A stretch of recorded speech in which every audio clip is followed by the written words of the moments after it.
Human-centered design really focuses on the people at its core. Really, it's heavily geared towards empowering people and really listening to them, listening to their emotions, their needs, their desires, and really creating a consensus around those feelings. Through empowerment, we hear a lot of voices.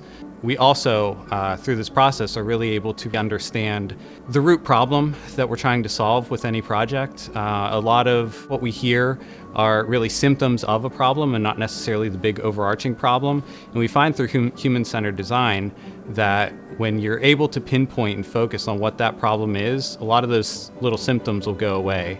One of my favorite exercises at stage 1 of human-centered design is looking at statement starters. So those can help you create a goal statement or a project statement for whatever building or intervention you're looking at.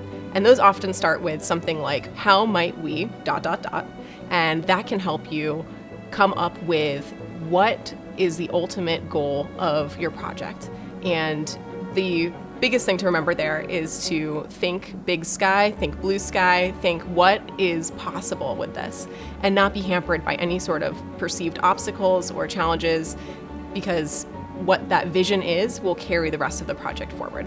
And when everyone is able to, get down and dirty, have sticky notes, Sharpies, we like to use only thicker markers so people don't get constrained by the nitty-gritty and just put their big ideas out there. When everyone is sitting at that table and everyone feels empowered to give their emotions and their opinions on a workplace, things like recruitment and retention are benefited from that, because everybody has buy-in to a project and everyone feels their voices are being heard and that we're truly designing a space that's meant for them. So the end result is that they really care about the space being provided for them and feel that it is for them, ultimately helping them to either want to be at that workplace and at that company or stay there for a longer period of time.